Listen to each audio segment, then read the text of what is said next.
Okay, I want to welcome all 500 of you to the, I know we're packed in tonight. It's tight, so just make room for everyone. What will you be playing today, Colby? From one letter E and the Edythe. Okay, just do one at a time. What's happening? Just do Brahms first or Othello first, and then we'll talk, and then we'll do the other one after that.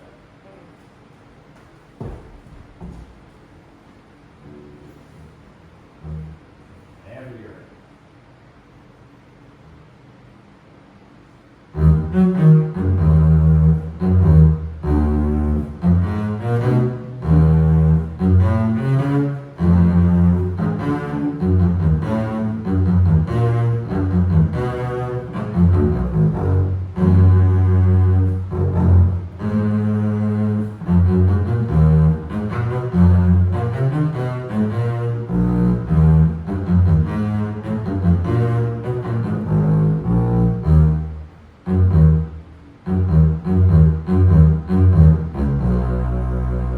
Nicely done. Great. Okay.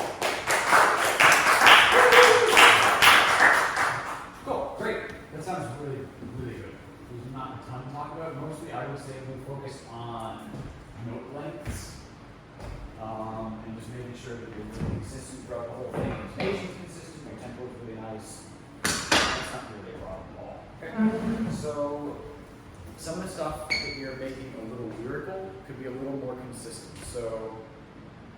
What does that say? Not too long. I was going to say, like that area right there, in an attempt to make a good phrase, you broadened out in a little bit and sort of went out of character with the rest of it.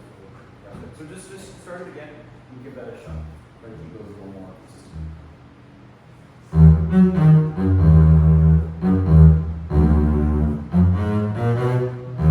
Yeah, so bum bum bum. We talk a lot about the backside of the notes. They close. I heard an open backside. Ba ba ba ba. Is it a bum bum bum bum bum? Right. Better. Exactly. Right. Right. So even though we do have a sort of melodic line in some ways, so we're going to get a melodic line in this kind of section, it still has to have the weight and the roundness of quarter notes that occur everywhere else. Okay. Bum bum bum bum. The bum bum bum bum. So it's more of a volume instead of a length for the crescendo to the super forte. So again at the top. Just try that.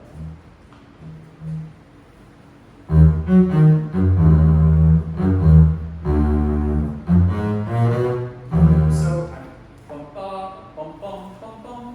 Can they just be long eighth notes? I love the quality of your eighth notes right now. But the quarter notes, just in this particular section, like the rest of your quarter notes, bum bum, that one closes, you don't go bum bing ba da da, right? So try to make the match a little more right there. So just shorten it up, think of it a little more like a resonant eighth.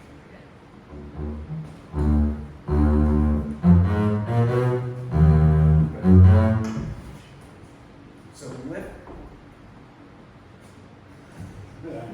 So lift the weight out of the tip just a little bit more as you get there. You're driving the sound a little bit. So imagine it kind of getting tossed out there. You don't have to sort of hold it. You're throwing the sound out and allowing space to help you.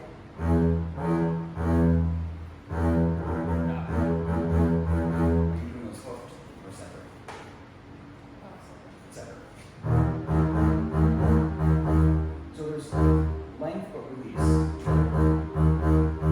And right now I'm hearing that's the difference. Can you just try that on E flat?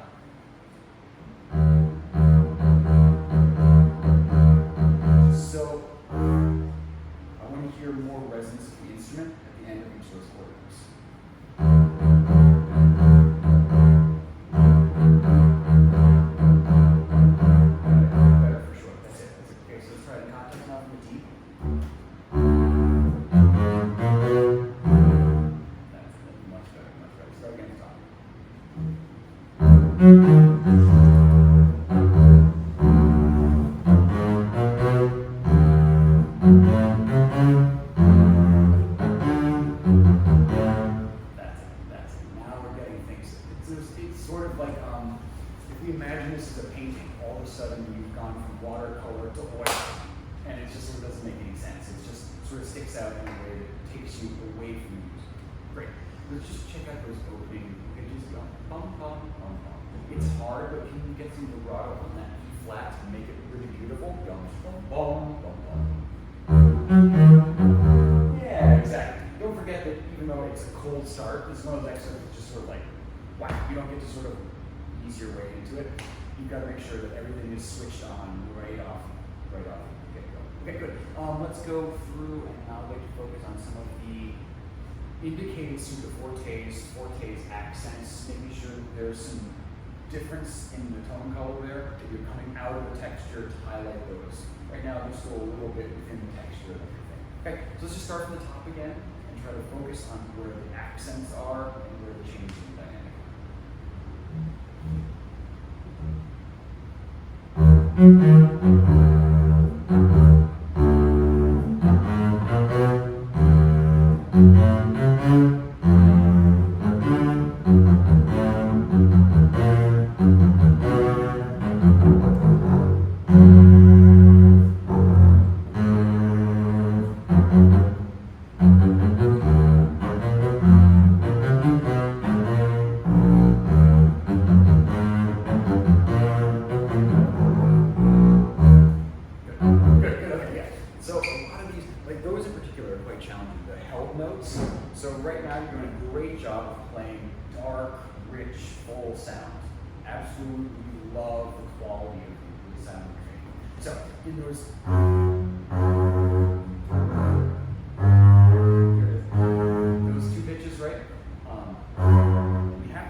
carry it through a little bit so that we have a longer line being created, so that that's not where it ends, but ends on a G flat instead.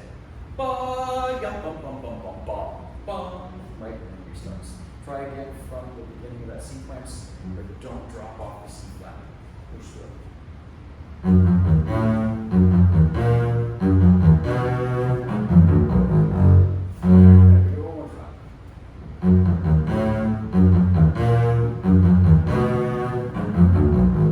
With a slight retake there, because it's tough to, you can't can't really articulate how to tip. Yeah, good. Glad you caught that. Okay, as we go on, then the last thing to talk about that I want to talk about is the end there. We've got these wedges over top of notes, which is the first time we see them in this excerpt.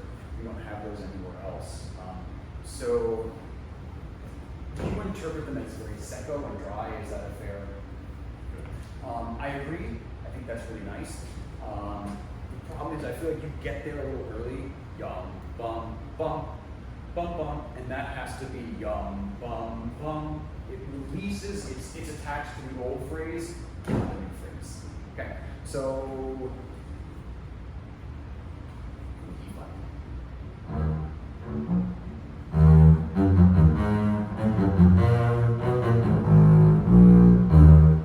there it is, good. You added some vibrato, you sort of pushed it resonantly out into the space, and it wasn't so short. Okay, so let's just check out these sounds now. Can you play the G flat and E flat?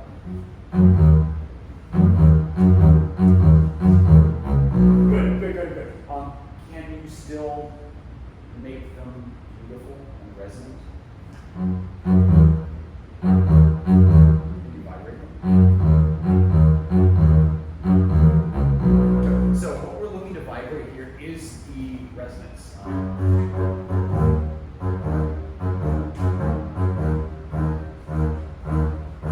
It can be short, but not bad. There's a warmth that will make it relatable to what came before and not all of a sudden this completely different color. And if you're not vibrating, if you're not really trying to be resonant, if you're stopping the sound on the back side of it, it's going to sound, like that kind of thing all of a sudden, which is not what we're going for. Okay, just try those again.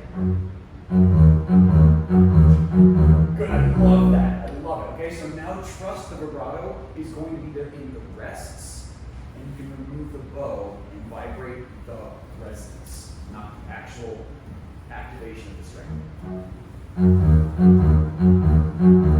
Good, a little bit shorter now on the right hand on the E flats. Even just a little bit shorter if you can. Yes, it makes a difference on the quality of the sound out there as it fills the hall. When you consider the places that you're going to be, the halls you're going to be trying to fill out in an audition or even just in a section you're playing this, monstrous spaces, and warming that sound up fills it better than that sort of narrow. It always kind of falls flat if it's just secco. At least in a Brahms symphony. Again, if we're talking Stravinsky, it's probably not. Can you start again from there and put that all together? Attach the E flat to this phrase, short but resonant afterwards.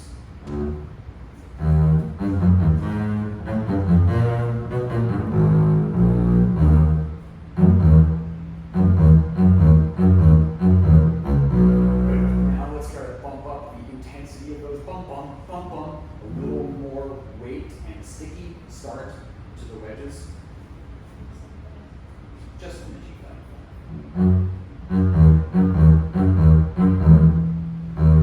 Because this is the highest dynamic we have in the excerpt, right? So it needs to be a little more of second gear. I guess we get fortissimo back there earlier, but it's really supposed to sort of pump that up a little bit in intensity. One more time. Think a little faster, low speed.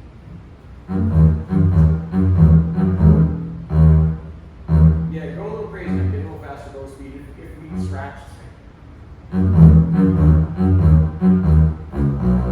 Right, all of a sudden the volume went up an extra 10% just by adding another inch of bow or something like that. You didn't have a ton. You were still under control. Really nice. Really good. Okay, just be careful of the note lengths there, like you already reminded yourself. Make some more accents on with bow speed, right? Make sure they're starting and then releasing so you're not driving through the ends of them, so they're not but boom. And then be careful about the quality of your sound in the rests. The quality of the sound that is out there after you stop playing.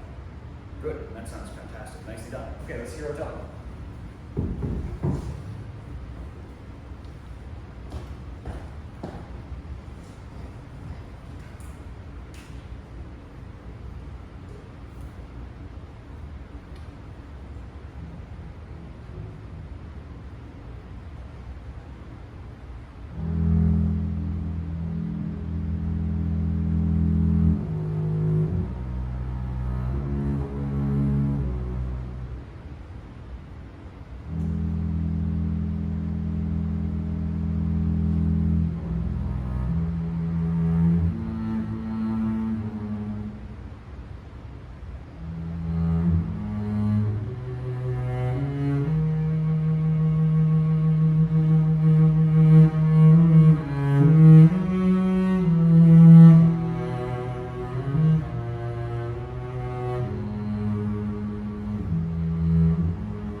so well thought out already.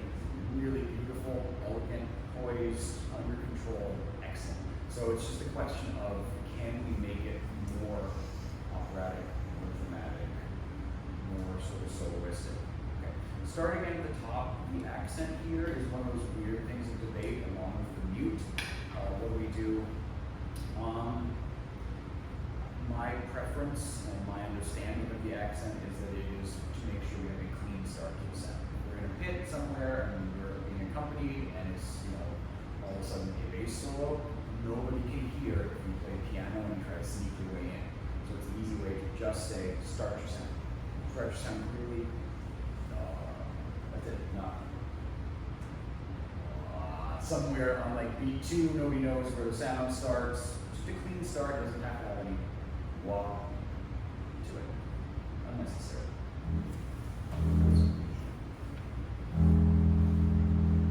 That's it. I mean, it's a simple thing, right? So just make sure that that's all we do. We don't have any sort of extra weight that's added. It's just sort of engage the string, move to the right. Good. Count. Were you trying to count through the rests equally, or were you shortchanging? You're counting through. I was about a quarter note behind you, or an 8 note behind you consistently. So try to make sure that you're really subdividing through all of those. Start again with you.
This idea of the legato is pushing more in the interior of your phrase, and that's great, it's fine. What you have to realize is that the last thing we hear is the tempo. And you've got to stick with that. So whatever those last 2 beats in that phrase are, that's the tempo going through in the silence. Okay, and that's going to happen with everything. Yum, bum, bum. There, we can subdivide it to 16ths, which is really helpful.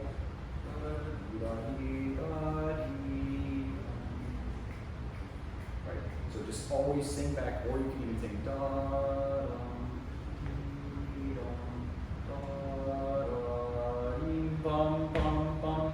Sometimes just loop what you previously played in your head at the exact same tempo.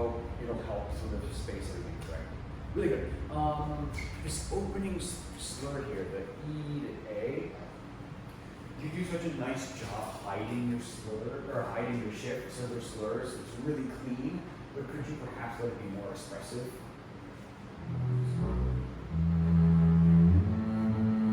Yeah, so the first thing we're going to drag to a G and then we'll place in the middle somewhere.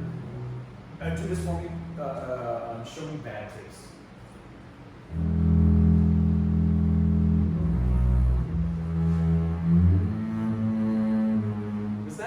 Taste, or was that like just kind of nice?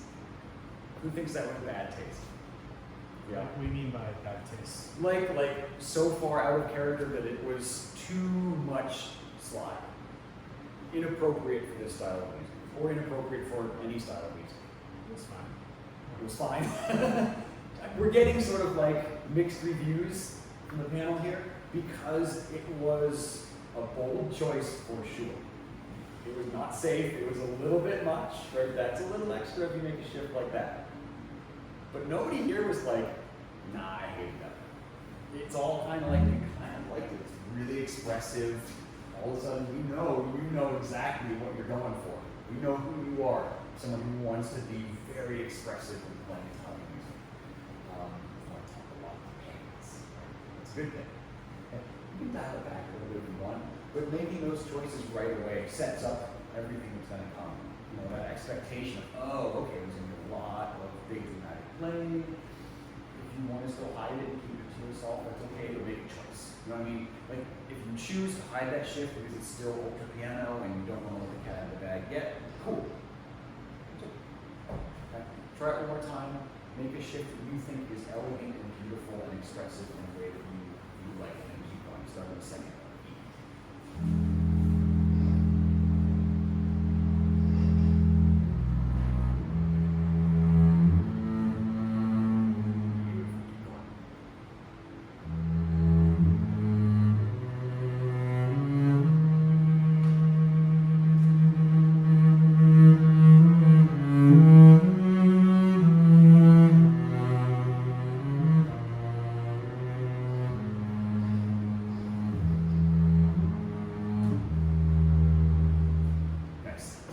Just a couple of things about some sort of useful terms.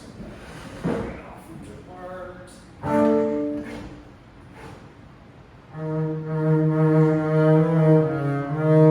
So I'm getting a lot of repressing, re-weighting.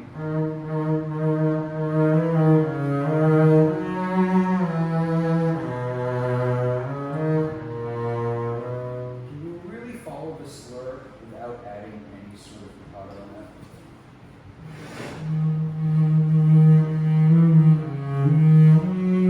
Even there, there's a little bit of replay.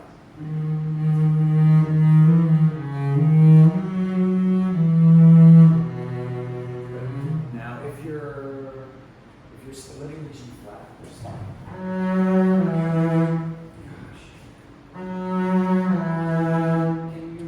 Small crescendo to the G to the F. Imagine you're playing this kind of thing for both. Down, up, where we make a upward oval at the top of the change. That's going to add weight into your bow change and make it sound more like a slur, make a dramatic connection. So give me the da dee da da dee da dee all the way to the C flat.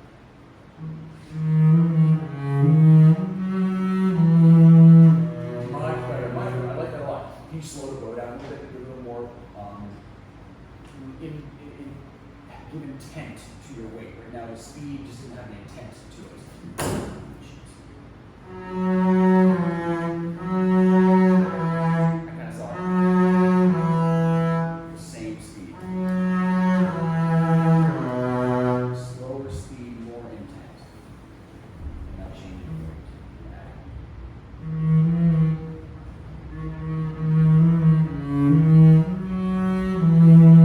Slow the speed down, drop the contact point a little bit.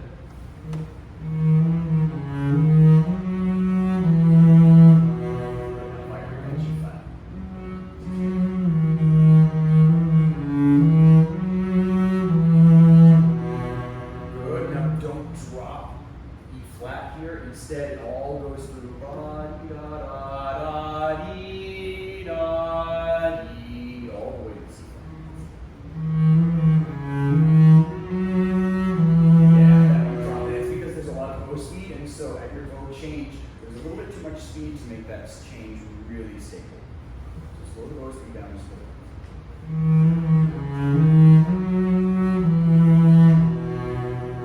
That's really clean. Very nice. One more time, just to sort of feel that one again.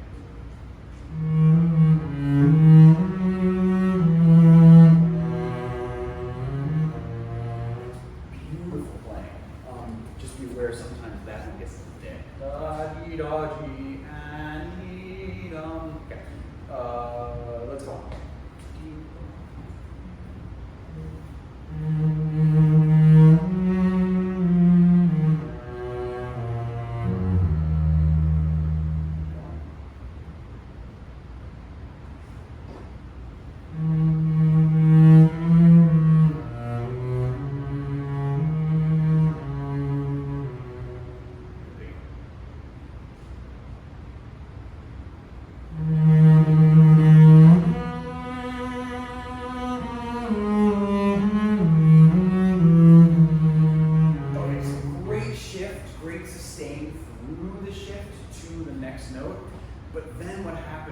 was all of those notes in the middle were unvibrated.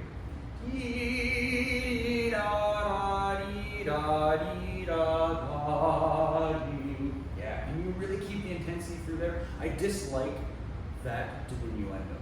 I really feel like at the high point, you soar through the top of it and then start following the contour as it descends into the second half of that measure. Dee da dee da dee da dee da dum. Push everything towards the A flat. C flat, B, A, G, A, da dee da da dee. Then it deflates. Okay.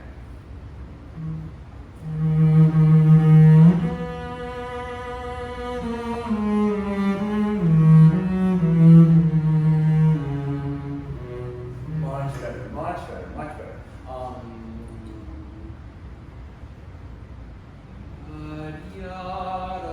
There's a little mini second gasp, right? So I always feel like this is the moment when you get the knife in the back thing, right?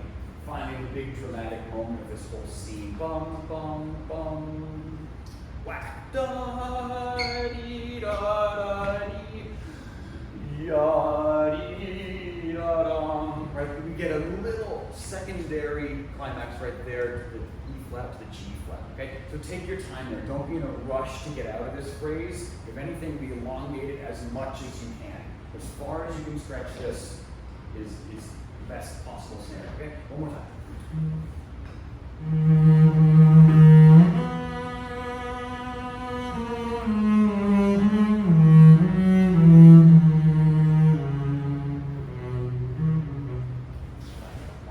All of a sudden, as you're clearly indicating, this is the high point of the entire thing. There's so much drama here that we have to expand to keep it all in. Good. Go on after that.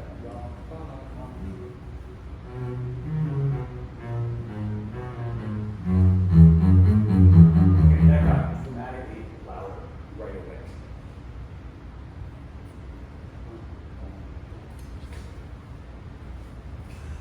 That's because it says forte. That's interesting. I am not used to that addition. What I'm used to seeing is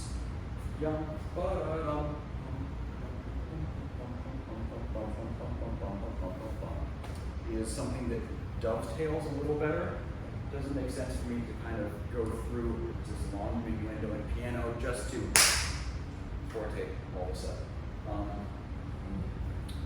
Interesting. I know this addition I'm just not used to using. Can you try it this time instead, not getting too loud right away?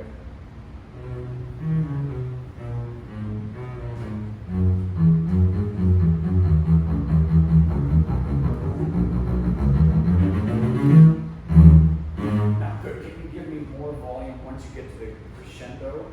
Yeah, bum, bum, bum, bum, bum, bum, bum, bum. Can you do that as much as you can give me?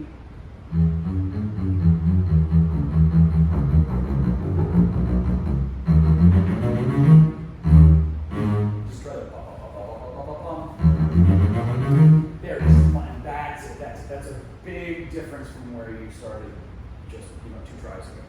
Much better. And I love that you're not getting out of control. There's a tendency from a lot of us to take the accelerando to mean it just goes until it's insanely fast. I like that it has a very clear accelerando to a tempo that's stabilized and not something that just feels out of control. Very, very, very nice. The way I always interpret this, someone has just been murdered and then the murderer slinks off at that point. So all of that is like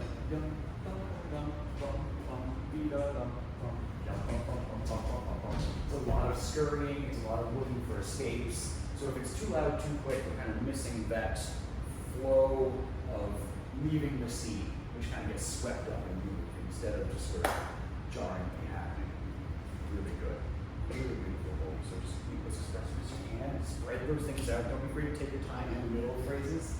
And then when you're done, make sure that your ends of your phrases are setting up the timing in the middle. Beautiful. Nicely done. Beautiful.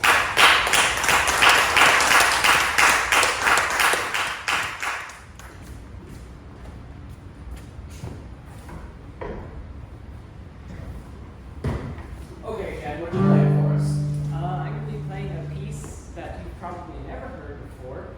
It's rehearsal 9 from Shurtliffe. Howden?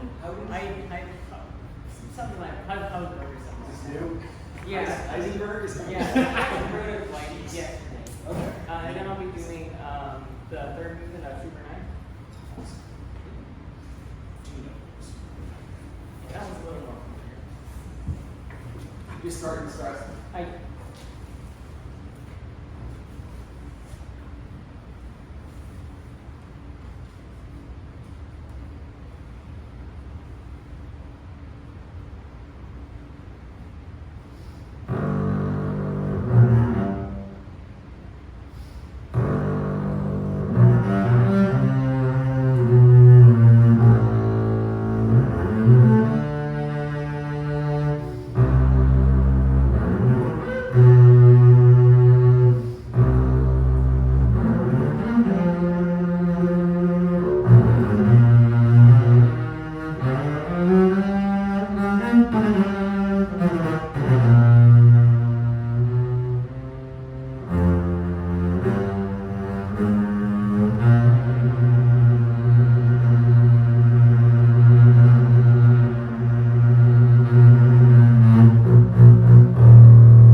Yeah, that might be Yeah, nice. you can sit in here for half hour, so yeah, take it again.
I think that was worse. Oh, I disagree. I know it's funny. Maybe like you warmed into the first one, you warmed out the second. I'm not good at this accent. Nobody is. That's the. Great. Cool. Good. Very nice. Very nice. So let's just talk about the opening, right? That's sort of the hard part, is to jump right on the train. So the best way I find is to the best way to set up the triplet relationship right off the bat is by dropping the time. Right instead of let's do that. Everybody already talking about the ideal versus the practical reality of things. The ideal is that it sounds without any break. That's lovely, and that's what we strive for. The practical reality of it is that's incredibly difficult to re-articulate the pitch. So, bless you. This to re-articulate the pitch. So, for now, right, let's instead firmly place where we want that second eighth note to occur in the triplet to make sure that it's right on time. By dropping the tie and reapplying weight and re-accenting the beat, right? But give it a try.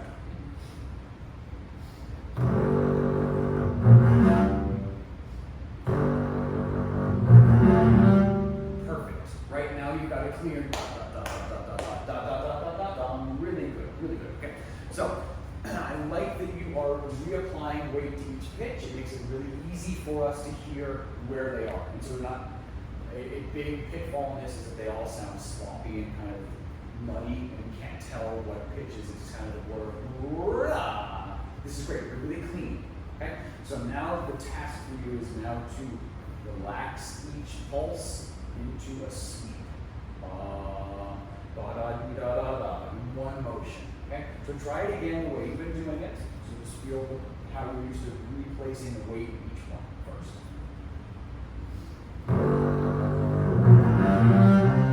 Good, okay? So now you can try to relax that a little bit and make more of a single motion between each of those 8 notes.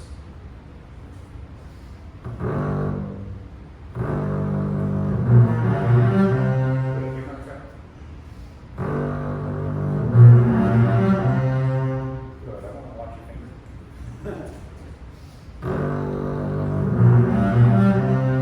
Good. Consider 4, 1, 2, 1.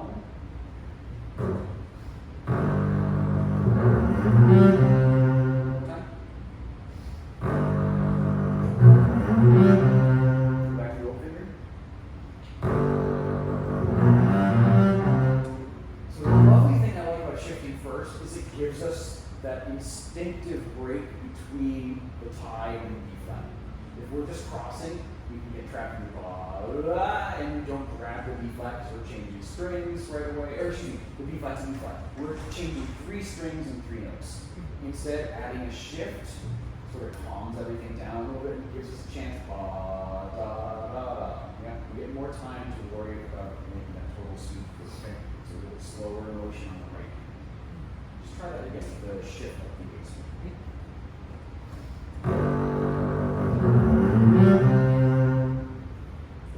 Usually I'm like worried about the clarity. I used to do that one actually.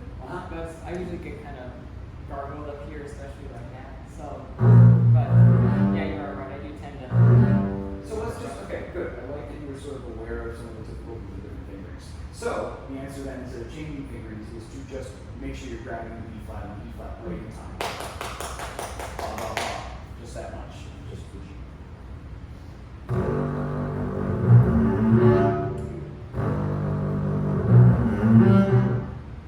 Try the whole finger. Straight across.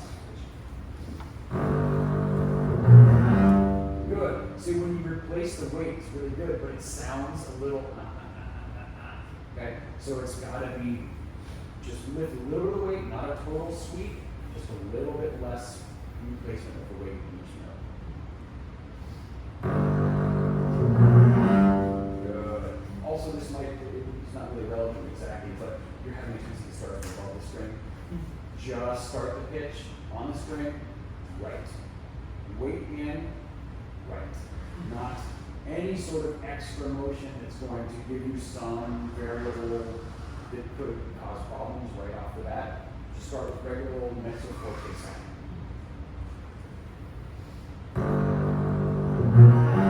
That was really nice.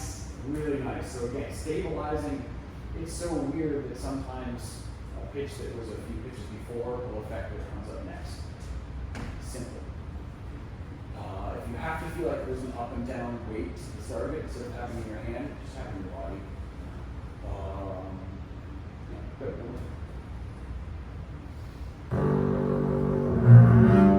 Nice, really good, really good. Okay, so let's jump to the next one. A.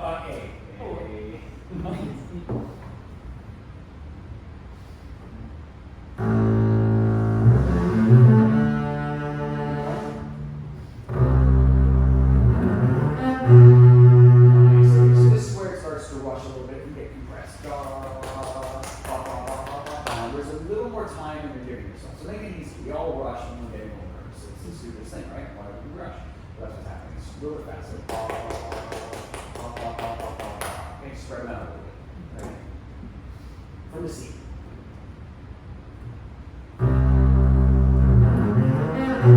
Much better, much better. Great, really good. Okay, so there's a couple of tricks here that can help with that fingering. Try to think of it like 2 positions instead of 3. Right now you're right? There's sort of 3 positions. You start with 1, then you jump to the C on the D string, correct? Is that correct? Yeah. You do that. Or A flat. That one? Okay, good. Good. What I was about to say is quite as it happened. Consider 2 positions. Yeah, give it a try. See what happens.